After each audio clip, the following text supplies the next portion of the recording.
ជំរាបសួរនឹងសួស្តីបងប្អូនសាជាថ្មីចូលមកទស្សនារឿងអំណាចវិញ្ញាណម្ចាស់ទ្វីបលៀងវូដែលជាភាគទី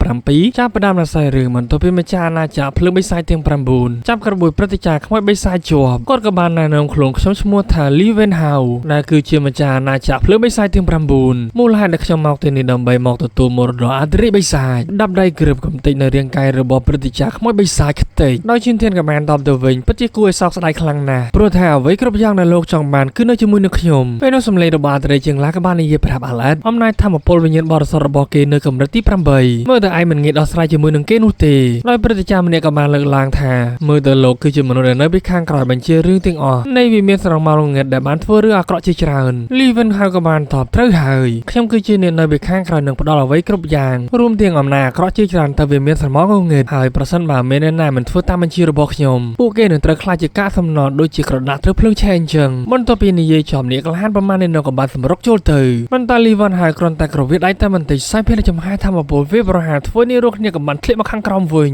វាប្រហារបានតាមជាមួយនឹងប្រជាកទេជ្រវ៉ាលន់សូតាផាំងធ្វើនេះរស់គ្នាក៏បានខ្ទេចប៉ាងទៀតហើយអ្នកក្លាហានវូឈិនឆាប់ប្រកូននៅមរតករបស់អធិរាជបិសាចមកឲ្យខ្ញុំប្រហែលជាខ្ញុំចិត្តល្អពិចារណាទុកជីវិតឲ្យគ្នារបស់ឯងឈិនធានក៏បានតបទៅវិញមរតករបស់អធិរាជបិសាចមើលទៅខ្ញុំមិនអាចឲ្យទៅអ្នកបាននោះទេបន្ទាប់ពីស្ដាប់ឮបែបនោះលីវ៉ាន់ហើយក៏បានយកដៃចាប់ថ្ងាសបន្តិចរួចក៏សើចហ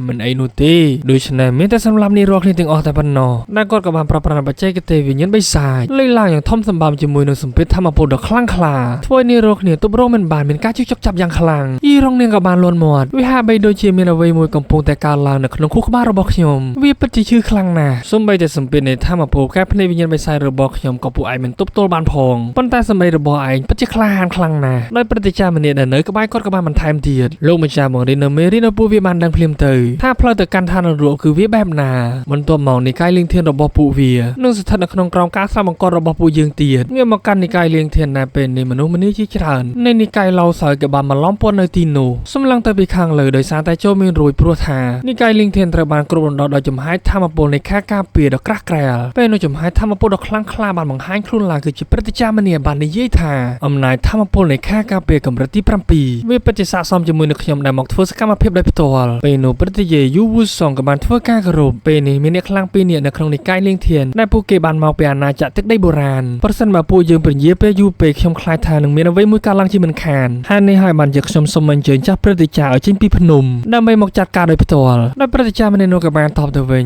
លើកក្រោយកុំរំខានការធ្វើការរបស់ខ្ញុំចំពោះរឿងតូចតាចបែបនេះបន្ទាប់មកក៏បានបញ្ឈប់ធម្មពលនៅក្នុងដៃបោះទៅលើលំហប្រែคล้ายទៅជាបច្ចេកទេសដ៏ខ្មុគខ្មាញ់ជាមួយនឹងចំហាយធម្មពលដ៏ខ្លាំងក្លាទីពីមួយទំហឹងដើម្បីបំបីនៃធម្មពលខាការពារនិកាយលៀងធានងាកមកអាណាចក្រសម្ងាត់ដែលក្រុមរបស់ឈិនធានកំពុងតែរងសម្ពាធពីចំហាយធម្មពលនៃបច្ចេកទេសការភ្នែកវិញ្ញាណរបស់លីវ៉ាន់ហៅដោយសារតែទប់រងមិនជាប់ពេលនេះគ្នារបស់គេក៏បានខ្ទេចប៉ាមកខាងក្រោមដោយសារតែឈិនធានដែលបានបដូរទឹកមកបែរជាញញឹមគំនិតរបស់ពលលោកល្អដែលចង់គ្រប់គ្រងនិកាយលៀងធានរបស់ខ្ញុំប៉ុន្តែទោះឲ្យខ្ញុំបង្ហាញនៅអំណាចធម្មពលដ៏ពិតប្រាកដរបស់ខ្ញុំសិនដោយដែលអ្វីដែលអ្នកទាំងអស់គ្នាបានឃើញជាមួយនឹងអំណាចធម្មពលវិញ្ញាណដ៏ធំសម្បើមដែលគឺជាវិញ្ញាណរបស់អធិរាជបិសាចងើបឡើងជាមួយនឹងសម្ពាធនៃចំហាយធម្មពលដ៏ខ្លាំងក្លាកំទេចនៅបច្ចេកទេសកែភ្នែកវិញ្ញាណបិសាចធ្វើឲ្យលីវ៉ាន់ហាក៏បានខ្ទេចប៉ាមកខាងក្រោយលុចជាគង់ក្រឹបអំណាចវិញ្ញាណអធិរាជបិសាចមិនអាចទៅរួចនោះទេត្រឹមតែរយៈពេលខ្លីអាចលំដោះនៅធម្មពលវិញ្ញាណមួយនេះបានថែមទាំងអាចប្រមូលយកនៅធម្មពលវិញ្ញាណបិសាចដែលនៅសេសសល់នៃអាណាចក្រសម្ងាត់នេះទៀតផងអធិរាជបិសាចលោកធ្លាប់គ្រប់គ្រងពិភពលោកមួយនេះប៉ុន្តែពេលនេះអ្នកគ្រាន់តែជាចំហាយធម្មពលវិញ្ញាណបិសាចតែប៉ុណ្ណោះបន្ទាប់មកក៏បានប្រប្រាស់បច្ចេកទេសច្រវាក់វាប្រហារចេញទៅប៉ុន្តែចំហាយធម្មពលអធិរាជបិសាចក៏បានដាំមួយដៃម៉ាំងខ្ទេចបន្ទាប់មកក៏បានបន្ថែមនៅបច្ចេកទេសរនាងខ្សែច្រវាក់ប៉ុន្តែអធិរាជបិសាចនៅតែទប់រងបានបន្ទាប់ពីឃើញបែបនោះលីវ៉ាន់ហើយនៅតែព្យាយាមប្រប្រាស់ធម្មពលរបស់គាត់ចាក់បញ្ចូលវាប្រហារសងទៅវិញប៉ុន្តែវិញ្ញាណបិសាចអធិរាជមិនអីនោះទេធ្វើគេក៏បានសប្បាយចិត្ត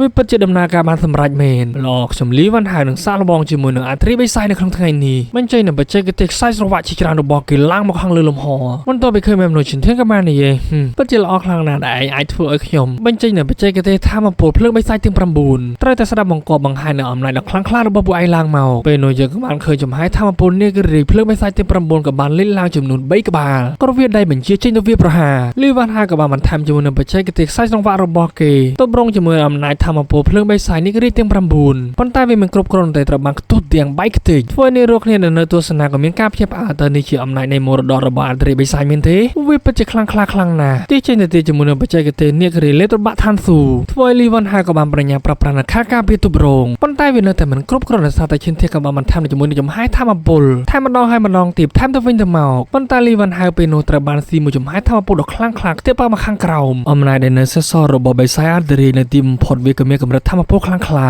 ប៉ុន្តែទោះបីជាយ៉ាងណាក៏ដោយខ្ញុំត្រូវតែយកឈ្នះវាឲ្យបានគេក៏បានបញ្ឈប់ធម្មពលទាញយកឈិនធានចូលទៅក្នុងពិភពរបស់គេមួយទៀតដែលគឺជាគុកវិញ្ញាណពេលនោះរាងកាយដ៏ធំសម្បើមជាមួយនឹងអំណាចធម្មពលវិញ្ញាណដ៏ខ្លាំងក្លាប្រើប្រាស់ដៃទាំងពីររបស់គេអោបក្រសោបរាងកាយរបស់ឈិនធាននេះគឺជាគុកវិញ្ញាណដែលគ្មានទីបញ្ចប់របស់ខ្ញុំដែលវាអាចកាត់ផ្ដាច់ដានចុងក្រោយនៃទំនាក់ទំនងរវាងអ្នកនិងអាណាចក្រសម្ងាត់អូឈិនខ្ញុំចង់ឲ្យឯងមានការជឿចុកចាប់បន្តិចម្ដងជាមួយនឹងផ្លែដាវដ៏មុតស្រួយរបស់ខ្ញុំដកវាឡើងមកសម្រុកចូលទៅយ៉ាងលឿនពេលនោះឈិនធានក៏បានបញ្ចេញដាវរបស់គេដូចគ្នាសម្រុកចូលទៅក៏បានទប់រងពីផ្លែដាវដ៏មុតស្រួយរបស់លីវ៉ាន់ហៅកាប់សងទៅវិញមួយគេក៏បានគេចផុតលីវ៉ាន់ហៅក៏បានប្រើប្រាស់បច្ចេកទេសខ្សែសង្វាក់វាប្រហារចូលមកឈិនធានក៏បានទប់រងបន្លាទីទៅខាងក្រោយកិច្ចពីការវាប្រហារខ្សែសង្វាក់ជាច្រើននោះប៉ុន្តែវានៅតែបន្តព្យាយាមវាប្រហារចូលមកឈិនធានក៏បានប្រើប្រាស់ដាវកាប់បំបែកចេញហក់ចុះហក់ឡើងជាលទ្ធផលនៅតែឈិនធានត្រូវបានខ្សែសង្វាក់ទាំង4នោះចាប់ចងដៃចំជើងឆ្កាងជាប់លីវ៉ាន់ហៅក៏បានបញ្ចេញធម្មពលក្នុងបាតដៃទេចូលទៅមរតកអាតរីបៃសាយគឺជារបស់ខ្ញុំពេលនោះអាតរីបៃសាយក៏បាននិយាយប្រាប់ឈិនធានខ្ញុំនឹងផ្ដល់ជំនួយទៅដល់អ្នកមុនពេលដែលខ្ញុំរលាយបាត់ត្រូវតែស្វែងយល់ពីការណាំដុះនៃអំណាចព្រះបៃសាយនិងព្រះពុទ្ធដែលអំណាចទាំង3នោះក៏បានលេចឡើងធ្វើឲ្យលីវ៉ាន់ហៅក៏បានដកថយមកខាងក្រោយបន្តិចភ្ជាប់ឲ្យយ៉ាងខ្លាំងទៀតហើយតែនេះគឺជាអ្វីបៃសាយអាតរីក៏បានបង្រៀនឈិនធានបន្ថែមទៀតទេវភាពដ៏រឹងមាំគឺជាឆ្អឹងជីពចរវេទមន្តគឺជាបេះដូងព្រះពុទ្ធបានចូលធម្មពលវេទមន្តទាំងអស់ពីពេញរាងកាយបន្តបង្ហូរចូលទៅក្នុងឈាមរបស់នាគពេលនេះខ្ញុំបានខ្លាយទៅជាបៃសាយហើយសម្រេចនៅសិល្បៈក្បាច់ដៃរួចរាល់ហើយឈិនធានក៏បានបើកភ្នែកឡើងមកវិញជាមួយនឹងចំហាយធម្មពលអំណាចដ៏ខ្លាំងក្លាចាក់បញ្ចូលនៅអំណាចធម្មពលព្រះទាំង3និងដៅបៃសាយកាប់វាប្រហារចេញពេញមួយទំហឹងប៉ាំងត្រូវលីវ៉ាន់ហៅពេញដឺបខ្ទាត់ប៉ាំងឡើងប្រេះគុកភពវិញ្ញាណរបស់គេគ្នារបស់ឈិនធាននៅខាងក្រៅរងចាំលទ្ធផលពេលនោះក៏បានភ្ញាក់ផ្អើលនេះទាំងអស់គ្នាមើលមកមានអ្វីមួយកំពុងតែហោះធ្លាក់មកលន់សូតែខ្ពាក់គឺជាលីវ៉ាន់ហៅជាមួយនឹងដៃរបស់គេចំណែកឈិនធានមិនឈប់នោះទេក៏បានសម្រុកចូលមកយ៉ាងលឿនជាមួយនឹងដៃនៅក្នុងដៃបន្ទាប់ពីឃើញបែបមនុស្សចាំអង្ការទៀតលីវ៉ាន់ហៅក៏បានដាក់មេប្រូចបើខ្ញុំនៅបន្តច្បាស់ជាត្រូវស្លាប់ជាមិនខានតែឯងចង់ទៅណាមើលគូតសិតថាសាយកាប់មួយចំហាយធម្មពលទីលន់សូតែប៉ាំងធ្វើឲ្យលីវ៉ាន់ហៅក៏បានខ្ទាត់ប៉ើងរមៀធ្លាក់ទៅនឹងដីហុយជុកលូនជង្គង់ចុះប៉ុន្តែបែរជាគេអស់សម្លាយទៅវិញងើបឡើងជាមួយនឹងចំហាយធម្មពលដ៏ខ្លាំងក្លាឯងចង់សម្លាប់ខ្ញុំមែនទេល្អអញ្ចឹងខ្ញុំនឹងជូនតាមសំណុំពរឲ្យនាងរាល់គ្នាកប់នៅទីនេះជាមួយនឹងខ្ញុំពេលនោះគេក៏បានបំផ្ទុះនៅអំណាចធម្មពលដ៏ខ្លាំងក្លាដែលខ្លួនទៅលើលំហធ្វើនាងរាល់គ្នាដែលបានឃើញក៏មានការភ្ញាក់ផ្អើលគេបានប្រើប្រាស់នៅបច្ចេកទេសហាមឃាត់ដោយលីវ៉ាន់ហៅក៏បានសប្បាយចិត្តសាយឡើងដូចជាមនុស្សអត់$10ម្នាក់ឯងហាពេលនោះជិនធាក៏បានបន្លាស់ទីទៅលើលំហដូចគ្នាប្រើប្រាស់នៅធម្មពលនៅចុងម្រាមដៃវាប្រហារចេញទៅប្រែខ្លាយទៅជាជួងមួយគ្រប់គ្រងទៅលើលីវ៉ាន់ហៅធ្វើឲ្យគាត់ពេលនេះឡើងស្កាត់មុតជ្រាបតែម្ដងផុសចេញពីដីមកវិញប្រែខ្លាយទៅជាបិសាចកណ្ដុរមួយក្បាលមកខ្ញុំមិនសងសឹកឯនោះទេខ្ញុំមិនមែនជាលីមេងហៅនោះទេកាត់ជាសត្វកណ្ដុរប៉ុណ្ណឹងហើយនៅតែសំដីលយពេលនោះឈិនធានក៏បានជន់មួយជើងផាំងខ្ទេចដោយព្រឹត្តិការណ៍នេះដែលជាកូនចៅរបស់លីវ៉ាន់ហៅពេលនោះគេក៏បានធ្វើការគោរពសូមអង្វរទុកជីវិតរបស់ខ្ញុំផងដោយដែលអ្នកទាំងអស់គ្នាបានដឹងហើយពេលនេះឈិនធានគឺកាយតែម្ដងប្រើប្រាស់ធម្មពលសម្រាប់ចោលតោះអ្នកទាំងអស់គ្នាប្រញាប់ត្រឡប់ទៅនិកាយលៀងធានវិញដោយងាកមកនិកាយលៀងធានវិញពេលនេះសាកសពជាច្រើនរបស់និកាយឡៅសៃកំពុងតែកោគ្នាដូចជាភ្នំដែលព្រឹត្តិ